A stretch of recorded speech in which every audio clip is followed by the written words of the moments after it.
seen his comments, or he basically very heavily pushed back. Let's clear this up from the very beginning, because there has been a lot of confusion and finger-pointing about this entire situation. According to several reports, there may not have been real negotiations happening at all, at least not in the way most people imagine. When people hear the word negotiations, they usually think of two sides sitting down and working through details step by step. But insiders suggest that wasn't really the case here. And that's exactly what makes everything that happened afterwards so confusing, especially when you compare. No negotiations. I never said that. I said, were they talking to Jon Jones? They talked to everybody. Everybody was talked to. Not one word of what I said was not true about the whole Jon Jones thing. And how many times have I sat up here and said, he's not fighting at the White House? Have you guys not all seen the video of the dude with the meta glasses on when he didn't know he was being filmed, telling them that his hips are shot and he needs hip replacement? Did you not see the videos of him running on the flag football game? And what did I say that wasn't true? Jon's the greatest of all time. No way in hell Jon Jones is going to be booked for the White House.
I can tell you that Jon Jones at 4:24 p.m. posted on X that he would like to be released from the UFC. Hey everyone, I wanted to address Dana White's comments from this past weekend because the truth matters to me and the fans. Dana, you were heated about why I'm not on the White House card, but let's clear something up. My team and I were actually negotiating with the UFC for that fight. Real negotiations. I even came down from my original number, and what it was I offered in return, I was lowballed. Yes, I have arthritis in my hip and it's painful, but that doesn't mean I can't fight. So let me get this straight. If I had accepted the lowball offer, suddenly my hip would be fine and I'd be on the White House card. That doesn't make sense. I even received stem cell treatment last week to get ready for the White House card, and training camp was scheduled to start today. I was preparing to be ready. I understand business deals fall through sometimes, but going out publicly and saying things that aren't true isn't right. After everything I've given to the UFC, the years, the title defenses, the fights, hearing that I'm done is disappointing, especially when, as of recently as Friday, UFC was calling me, trying to get me on that White House card for a much lower number. If the UFC truly feels like I'm done, then I respectfully ask to be released from my contract today. No more spins, no more games. Thank you to the real fans who know what's up. Bones out. So, to back, you have a tweet from Ronda Rousey, who's one of the faces of the UFC, saying, F you. And then you have Jon Jones, who I appreciate, backed up everything I said around 3 hours ago, saying we were negotiating. I was lowballed, meaning he believes he was lowballed. And if you don't want me to fight for you, if you don't think I can fight. Opposite. But here's the cold hard truth. If Jon Jones's demands are not being met for the biggest fight in history, they're not going to be met for the biggest fight in history. Things quickly became heated when Jon Jones and Dana White ended up in the middle of a very public disagreement. Within hours, the story became one of the biggest talking points in the MMA world.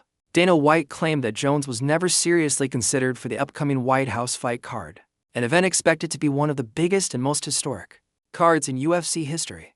But Jones quickly pushed back online, telling a completely different story. According to him, real negotiations were happening behind the scenes, and the deal eventually collapsed because of money. Jones suggested the UFC simply did not offer what he believed was fair for a fight of that magnitude. Now fans are hearing to completely different versions and trying to grimy, when the real answer is like, dude, just pay the money. pay the money. You're spending $60 million to hold an event at the White House. And we know why. Just pay it. Make something good happen or something that the fans want. Dana White later explained his side in more detail. He said he had already made it clear in several interviews and press conferences that a fight involving Jon Jones was never part of the plan for that event. According to Dana, one of the biggest concerns was Jones' physical condition. After years of competing at the highest level, Jones has dealt with significant wear and tear on his body. Dana openly spoke about serious hip problems that Jones has been dealing with, explaining that doctors have even suggested the possibility of hip replacement surgery in the future. Dana also mentioned seeing recent footage of Jones playing flag football, where his movement appeared very limited. To Dana, that raised serious concerns about Jones' mobility and whether he could realistically. Dana, you talked about, you don't want to say what fight fell out, which is fair enough, but there is obviously. Well, there's weird circumstances around it that we probably shouldn't talk about. Okay. There is speculation, of course, that it's Jon Jones. No, it's not. Was Jon Never, ever, ever, which I told you guys 100,000 times, was Jon Jones even remotely in my mind to fight at the White House. I wouldn't. First of all, I've told you why I wouldn't do it. And number two, some guy with, meta glasses on filmed him talking about his hips, that his hips are so bad. And I don't know if you guys saw that flag football game where he can barely run. Jon Jones he retired because of his hips. He's got arthritis in his hips. Apparently he's been, doctors say. However, Dana seemed genuinely surprised by how the situation played out publicly. He explained that while some communication may have been happening behind the scenes between lawyers and management teams, he had already made it clear that the fight was not going to happen. Dana even said he sent a direct message to Jones' lawyer explaining that the matchup was not part of the plan and that it should not be presented as a real possibility. So, when Jones later spoke publicly about negotiations as if they were ongoing, it didn't match what Dana believed was actually happening internally.